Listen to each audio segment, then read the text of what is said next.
Hi guys, hope all of us are doing great. My name is Ernest and this is Ernest Sciences and Mathematics TV channel. In my channel I deal with different subjects ranging from mathematics, physics, chemistry and biology and some of the related topics. So today I'm going to look at a concept under the physical sciences, and this basically is going to be more displayed in especially the subjects of physics and chemistry, and this is especially going to be some of the topics which are going to deal with the concept of heat and the relationship that exists between heat and different forms of energy. So today basically is going to be the topic of conservation of energy and the first law of thermodynamics. And as I've said, of course, we have already looked at various topics which of course are going to be telling these different forms of energy ranging from the electrical, chemical and mechanical forms of energy. And as I've said, of course, as we are going to deal with the concept of thermodynamics, and then therefore I've said that the relationship between this form of energy that is referred to as heat and other different forms of energy is going to be referred to as thermodynamics. So therefore thermodynamics is a branch of physical science which basically deals with the relationship that exists between heat and other forms of energy. So for this particular case, I mentioned in one of our videos concerning the concept of conservation, and we had said that this basically is going to be entailing the concept of energy, whereby we're going to see that energy can be transformed from one form to another, but it cannot be created nor destroyed. So therefore, this is going to constitute what we refer to as the first law of thermodynamics, which of course states that this is the first law of thermodynamics, which of course states that energy cannot be destroyed or created, but it can be transformed from one form to another. Therefore, we are going to look at some of the description that we have done concerning various aspects of energy, whereby I had mentioned that a particular portion of interest, wherever we are trying to talk about the concept of heat, or our portion of matter that is of interest for us whenever we're trying to talk about the concept of heat, is going to be referred to as a system. And as I said, of course, this system is going to be separated from its surrounding by what we refer to as a boundary. And of course, beyond this boundary is what we refer to as a surrounding.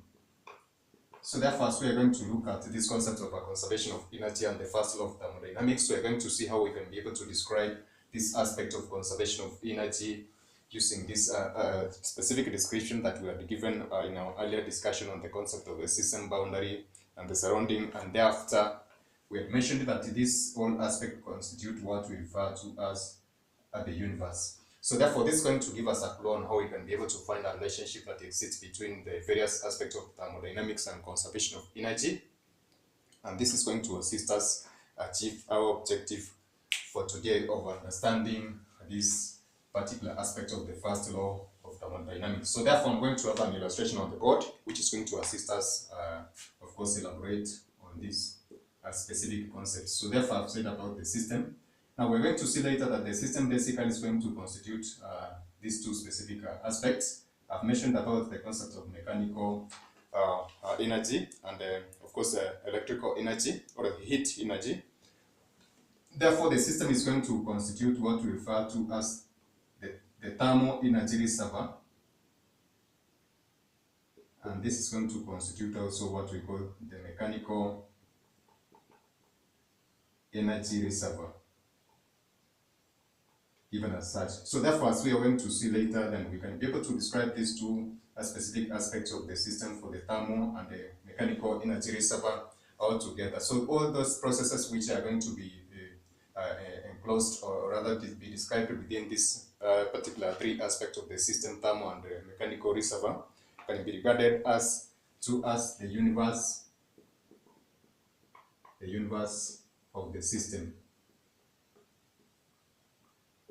So therefore, this is going to give us an additional, of course, a description of the first encounter we had discussion on the concept of the system boundary and the surrounding, whereby we're going to see the relationship that is going to exist between these three aspects that I've mentioned, all the processes.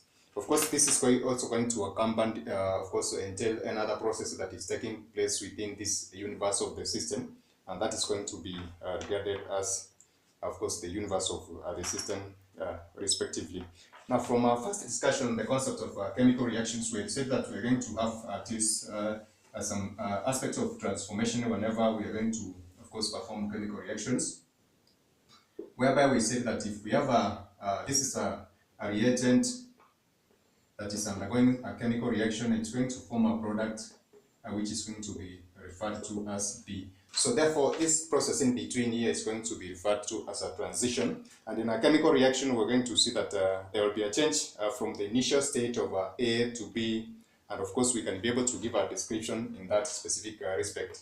Now, there are various other processes that we have described which are going to be accompanying this specific transition, which we had mentioned, of course, using the specific terms of exothermal and endothermal, of course, for endothermic, exothermic and endothermic for the, of course, release and uptake of energies respectively. Now, in a transition from this specific reagent to the product, we're going to see that in the product side, there is going to be a new product which are going to be formed. And in some cases, they're going to be constituents of course, the only product, which basically is going to be a constituent of A. Let's regard this to as hypothetically an old product, which basically refers to as a reagent. So therefore, in the formation of our product B, we're going to see that the new composition of our product B can constitute of some new products and also some aspect of the old products, which are going to be, of course, described as such.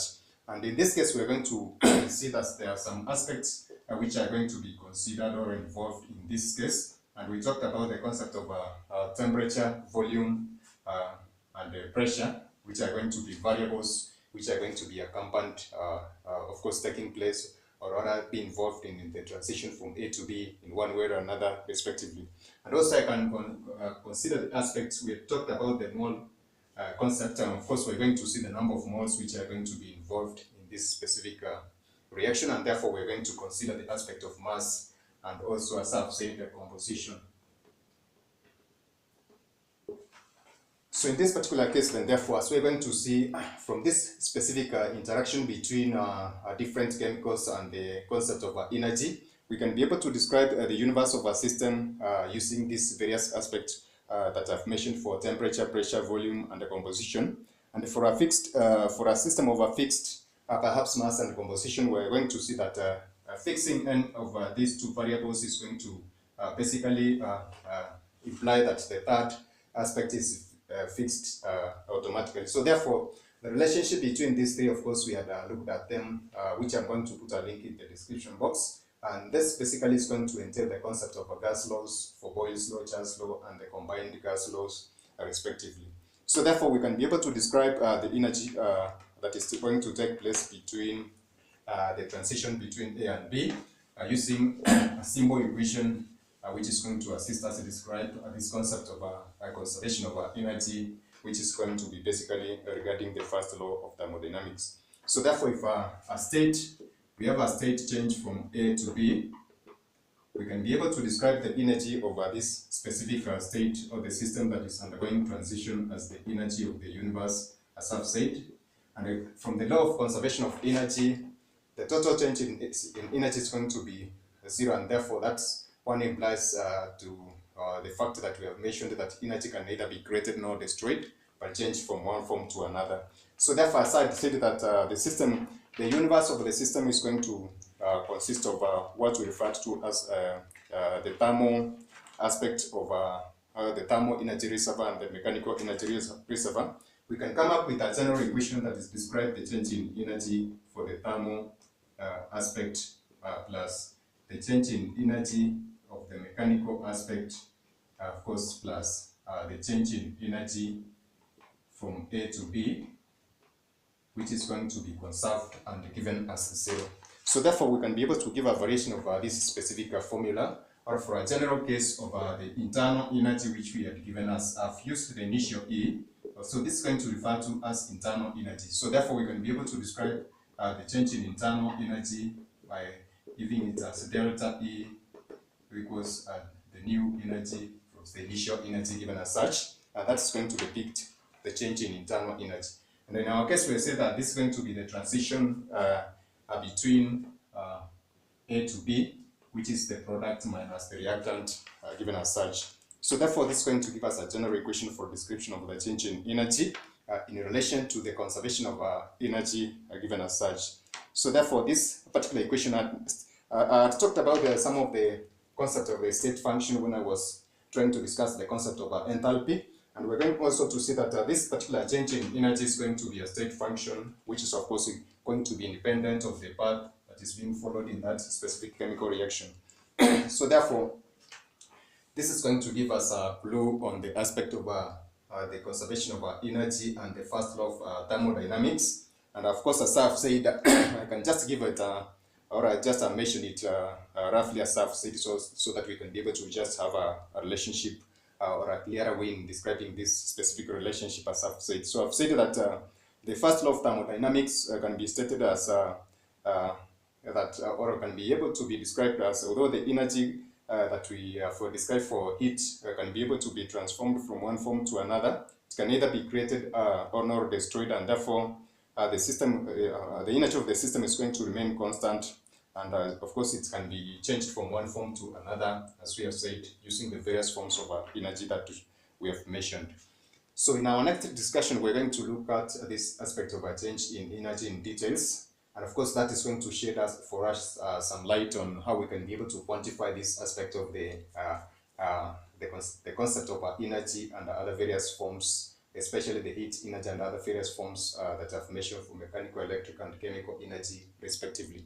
So I hope we have understood the law of conservation of energy and how we can be able to, of course, find the relationship between that and the first law of thermodynamics, which of course I've mentioned in this specific case. So that is it for now, guys. Kindly check in our description boxes for various links of other videos in various subjects that are mentioned in our introductory part of this specific video.